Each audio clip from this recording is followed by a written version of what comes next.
Bonjour à tous et bienvenue à Oran. Alors, on m'a demandé de vous parler d'épilepsie auto-immune, un sujet très passionnant, une entité qui ne date pas de longtemps, maximum une quinzaine d'années. Je n'ai aucun lien d'intérêt en rapport avec cette communication. Alors, c'est quoi une épilepsie auto-immune? Une épilepsie auto-immune fait référence à des crises d'épilepsie qui sont secondaires, généralement à des encéphalites auto-immunes. Alors, ça comporte des crises récentes, généralement réfractaires au traitement, et qui s'accompagnent d'un déclin cognitif subaigu sur quelques semaines, avec des troubles du comportement, voire même un tableau de psychose. Le diagnostic doit être rapide, parce que de la rapidité du diagnostic dépendra l'évolution de sous-immunomodulateurs. Alors, ce diagnostic, il repose sur un faisceau d'arguments, bien sûr, cliniques, iconographique, mais aussi biologique avec l'identification d'auto-anticorps spécifiques pour chaque entité. Et puis parfois, l'immunothérapie est utilisée dans un double objectif, c'est-à-dire pour le diagnostic et pour la prise en charge, en particulier dans les cas séronégatifs, c'est-à-dire dans les cas où l'on ne retrouve pas d'auto-anticorps malgré que la clinique est très parlante. Alors, si on parle d'auto-antigènes, en gros, nous avons des épitopes. Ces auto-antigènes, ils sont classés selon leur localisation. Nous avons des auto-antigènes qui sont localisés sur la surface cellulaire, d'autres qui sont localisés à l'intérieur de la cellule ou intracytoplasmique. Alors, pour ceux de la surface cellulaire, les plus fréquents sont les NMDA, LGI1, Casper2, et pour les intracellulaires, c'est surtout le GAD65. Et puis, vous avez d'autres entités, des encéphalites présumées à médiation immunitaire, mais pour lequel aucun auto-anticorps spécifique n'a été identifié à ce jour, tel que l'encéphalite de Rasmussen. Alors, devant un tableau clinique évocateur d'une épilepsie auto-immune, quel anticorps on va chercher? Il faut savoir que le dosage des anticorps, ça coûte des sous. Et donc, on ne peut pas s'amuser à demander tous les anticorps, et est-ce qu'on les demande dans le sang ou dans le LCR? Bien, c'est ce qu'on va essayer de savoir à travers 4 cas cliniques. Alors, le premier, c'est une jeune dame de 24 ans qui est étudiante, qui a été orientée par un psychiatre pour 2 crises d'épilepsie qui sont d'allure généralisée. Alors, qu'est-ce qu'elle faisait chez le psychiatre? 10 jours auparavant, elle a fait un petit syndrome grippal avec céphalée, fébricule, suivi d'idées délirantes, agitation, des hallucinations visuelles, des troubles de la mémoire, des faits récents, et elle a complété son tableau par des mouvements anormaux de la bouche et de la face. Quand on l'a examiné, l'examen n'était pas très parlant sur le plan neurologique. Il y avait quelques dyskinésies orofaciales et segmentaires. Il y avait ce qui était vraiment marquant, c'était des accès d'hypersudation. C'est-à-dire, à un moment donné, elle était trempée de sueur pendant 2 ou 3 minutes. Il y avait une labilité tensionnelle, tantôt des hypos, tantôt des hyper. Et quand on a examiné l'abdomen, il y avait une douleur à la palpation de la fosse iliaque droite. Cette douleur n'était pas spontanée. On a fait une IRM cérébrale qui était tout à fait normale et l'étude du LCR, rien de particulier, quelques lymphocytes. Un scanner thoraco-abdominopalvien qui n'a pas montré de cancer. Et puis, pour cette douleur de la fosse iliaque droite, nous avons demandé une échographie abdominopelvienne qui a montré ce que vous voyez ici, cette petite masse qui est hétérogène, qui n'est autre qu'un kyste dermoïde, c'est-à-dire un tératome de l'ovaire.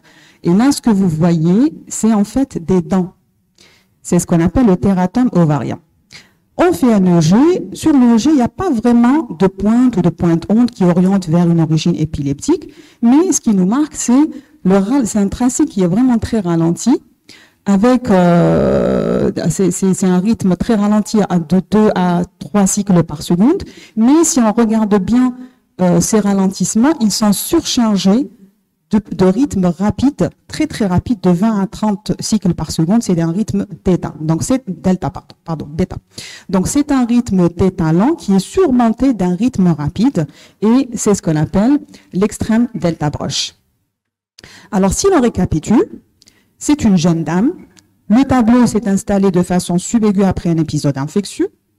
Elle a fait un tableau psychiatrique, des dyskinésies bucco-faciales, des crises généralisées, des troubles végétatifs, un tératome ovarien, et à l'EEG, on a un extrême delta broche. Et donc là, tous ces éléments-là doivent nous faire penser à l'encéphalite à anticorps anti-NMDA qu'on doit rechercher au niveau du LCR.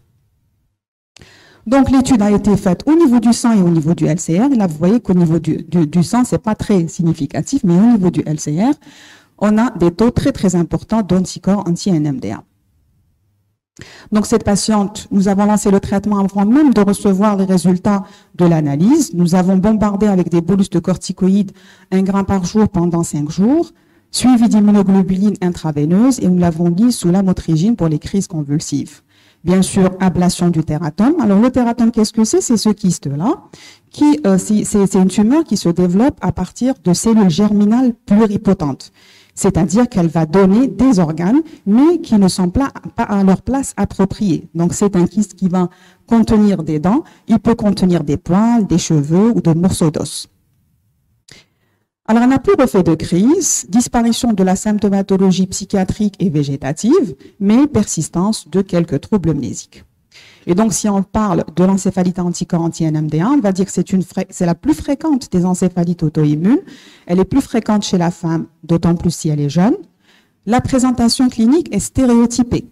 Nous avons un tableau psychotique aigu avec des idées délirantes, de l'agitation qui peut alterner avec de la catatonie. Il y a souvent un prodrome infectieux avec ou sans céphalée. L'évolution, elle va vers des crises d'épilepsie, des troubles de la mémoire et surtout des dyskinésies orofaciales et des troubles végétatifs. Le diagnostic repose sur l'identification des autoanticorps anti-NMDA dans le LCR et non pas dans le sang, j'insiste dessus. L'IRM, il ne faut pas trop compter dessus, surtout au début. Elle peut être normale dans 2/3 des cas, donc ça ne nous empêche pas de la répéter.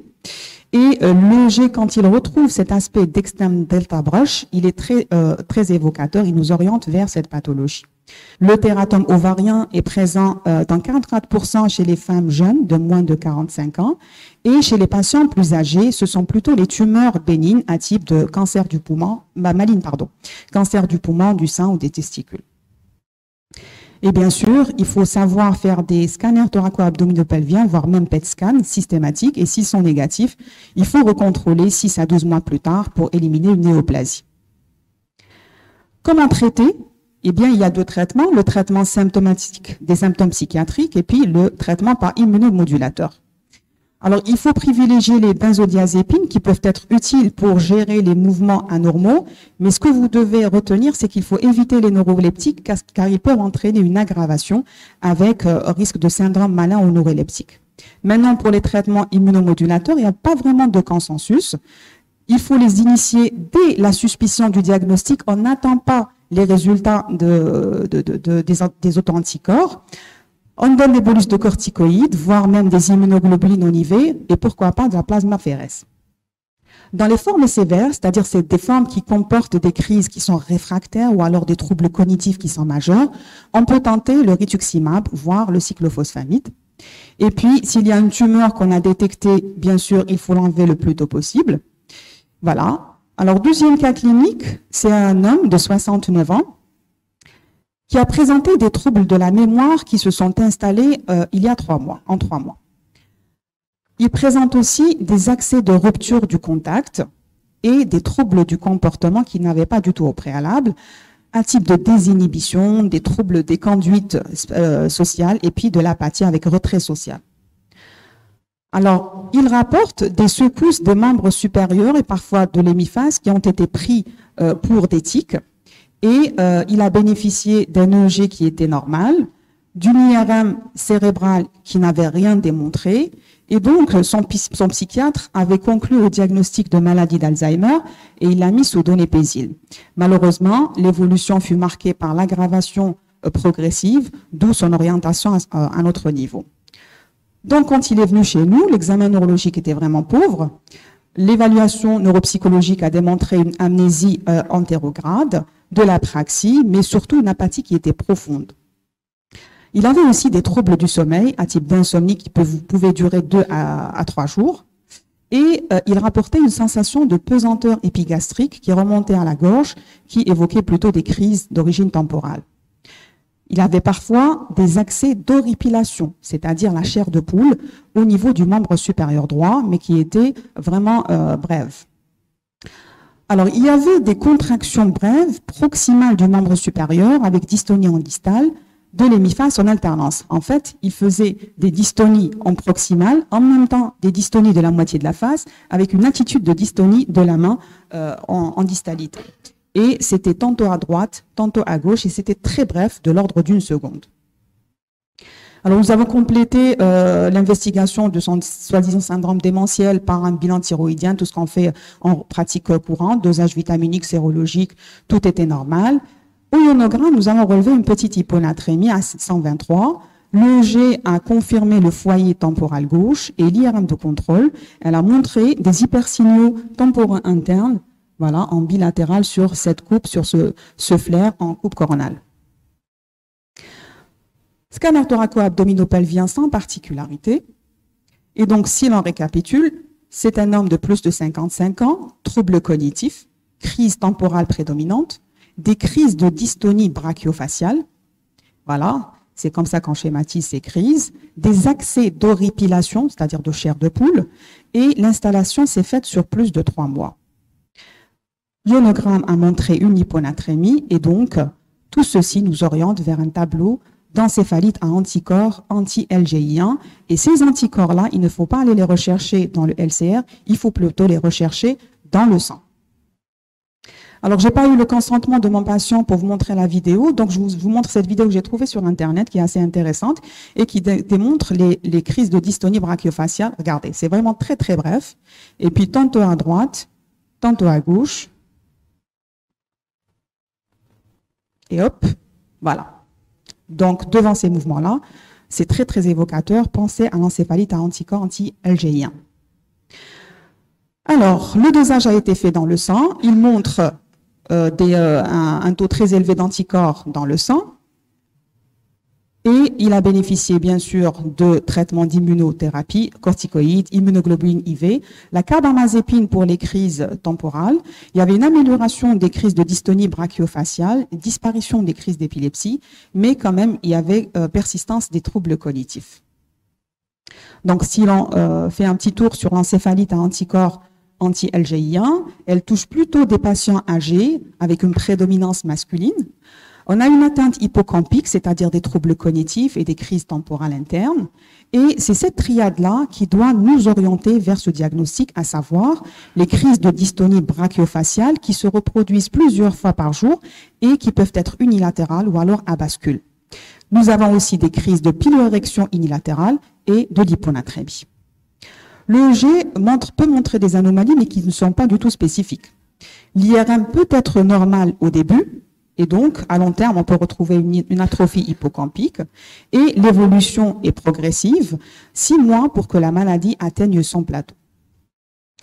On a une amélioration des dystonies brachiofaciales sous corticaux, une disparition des crises d'épilepsie, mais généralement, il y a persistance des troubles cognitifs, surtout si le diagnostic n'est pas fait précocement.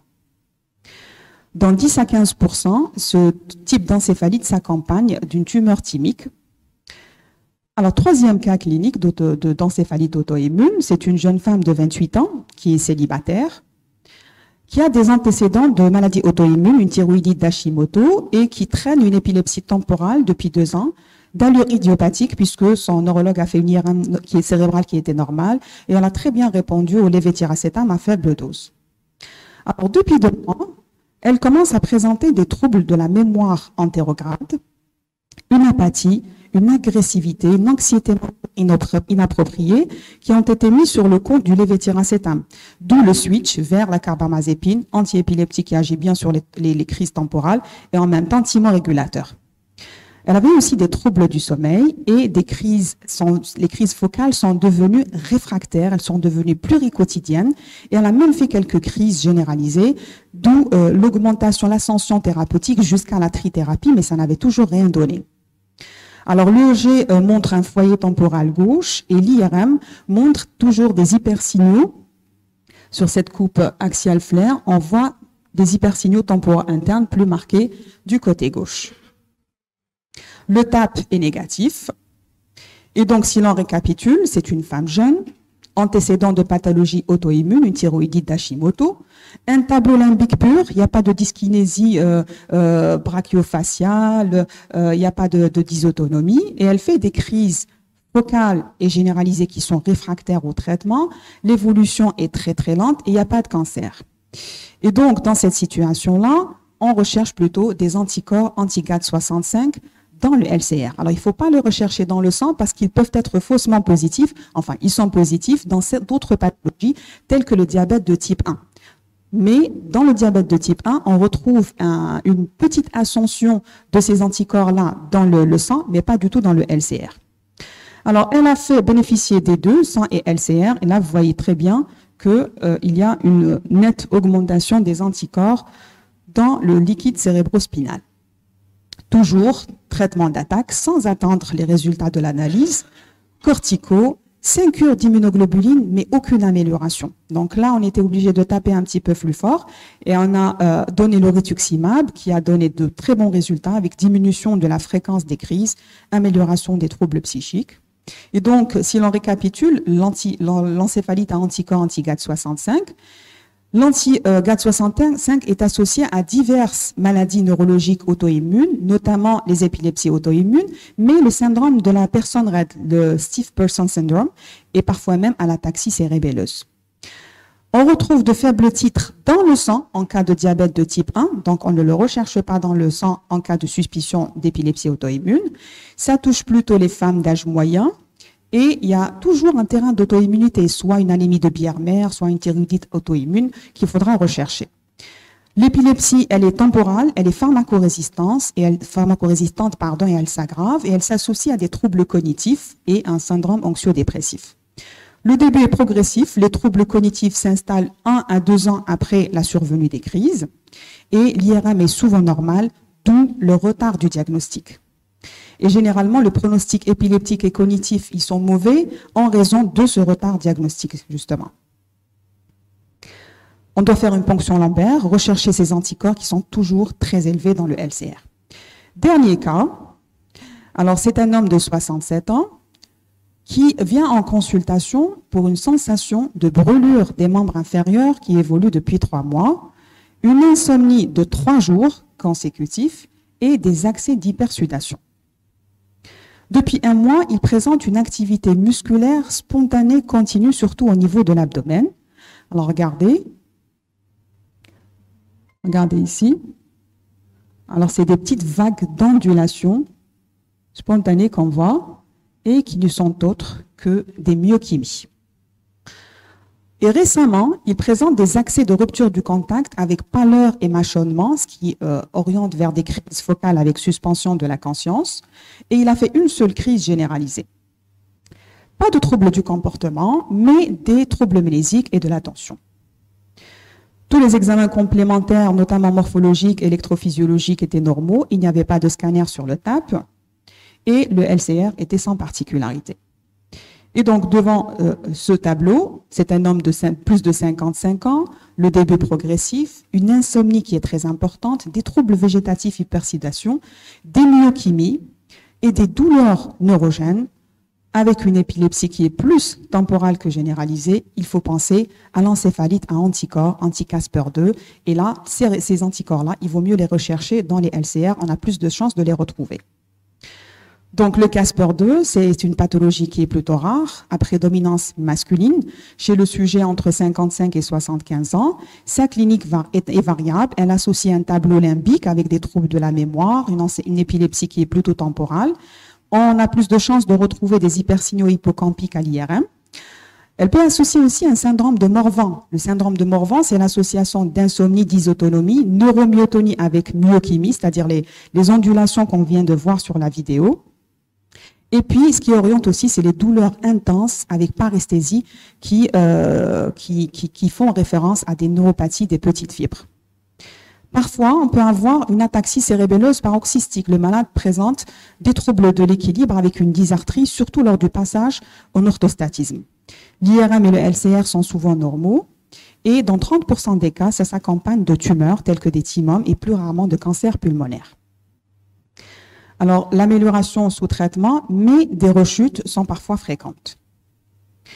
Alors, si on récapitule tout ça, quand est-ce qu'il faut évoquer une épilepsie d'origine auto-immune?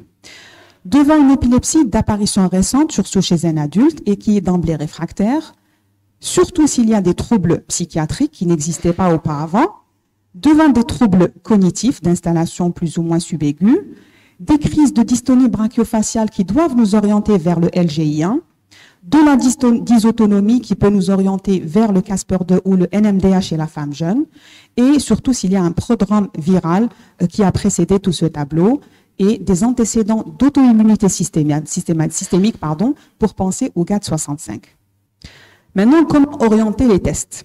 Je vous ai mis un tableau récap. Pour le NMDA, on le recherche toujours dans le LCR. Ça touche surtout la femme jeune. Ça s'installe en 2 semaines. On peut avoir des crises généralisées, des crises focales ou carrément un état de mal épileptique inaugural. Les symptômes qui s'associent aux crises, on a une psychose, dysautonomie, des dyskinésies bucco-faciales. On retrouve un tératome dans près de la moitié des cas, donc il faut savoir le rechercher. Et la réponse à l'immunothérapie, elle est plutôt bonne avec disparition des crises. Pour le GAD65, on le recherche toujours dans le LCR. C'est la femme de moins de 50 ans. Le tableau, il s'installe de façon beaucoup plus progressive sur 1 à 2 ans. On a plus de crises temporales que de crises généralisées. On peut avoir d'autres signes, à savoir une ataxie cérébelleuse ou le syndrome de la personne raide. Et l'association à des tumeurs est très rare. Le LGI1, on le recherche dans le sang. Ça touche plutôt l'homme âgé. Ça s'installe en 6 mois. On a plus de crises focales que de généralisées, mais ce qui nous met sur la piste, c'est les crises de dystonie brachiofaciale et la piloérection. Il faut toujours faire un ionogramme qui va retrouver une hyponatrémie et l'association parfois à un timum. Maintenant, le Casper-2, il peut se rechercher dans le sérum et le LCR. C'est l'apanage de l'homme de la soixantaine. Ça s'installe en 6 mois. Plus de crises focales que de généralisées. Il faut s'acharner à rechercher les myochimies et bien sûr un timum. Alors, quelles approches thérapeutiques? Il y a un traitement de première ligne, traitement de deuxième ligne. Le traitement de première ligne, il doit être instauré rapidement, sans attendre les résultats. Dès que vous avez un tableau, vous n'avez pas le choix, sinon le malade va s'aggraver. Donc, tapez fort avec des bolus de corticoïdes, des immunoglobulines, voire même la plasmaphéreuse. Le traitement de deuxième ligne, c'est le rituximab, voire même le cyclophosphamide. Et après récupération, les immunosuppresseurs d'entretien, tels que l'azatioprine ou le mycophénolate mofétile, pendant 1 à 2 ans, peut être aussi utile pour éviter les rechutes. Pour les troubles psychiques, il faut faire très attention aux neuroleptiques, ils aggravent la situation. Et bien sûr, si on retrouve une néoplasie, il faut opérer. En conclusion, chaque anticorps est associé à un tableau clinique particulier, d'où l'intérêt d'aller dans l'analyse sémiologique. Les autres anticorps anti-NMDA, LGI1 et Casper-2 sont les plus fréquents. L'IRM peut être normal, surtout au début, ou au mieux montrer des hypersignaux T2 en hippocampique. Et puis, le traitement, il faut l'initier sans attendre les résultats de la biologie. Une amélioration sous traitement est attendue dans la majorité des cas, mais parfois on peut avoir des rechutes. Le traitement de première ligne repose sur les corticos et les immunoglobulines en IV et de deuxième ligne sur cyclophosphamide ou rituximab. Il est souvent nécessaire dans les formes graves.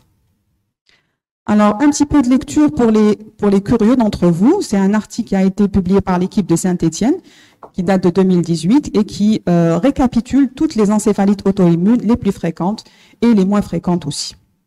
Et je vous remercie pour votre attention.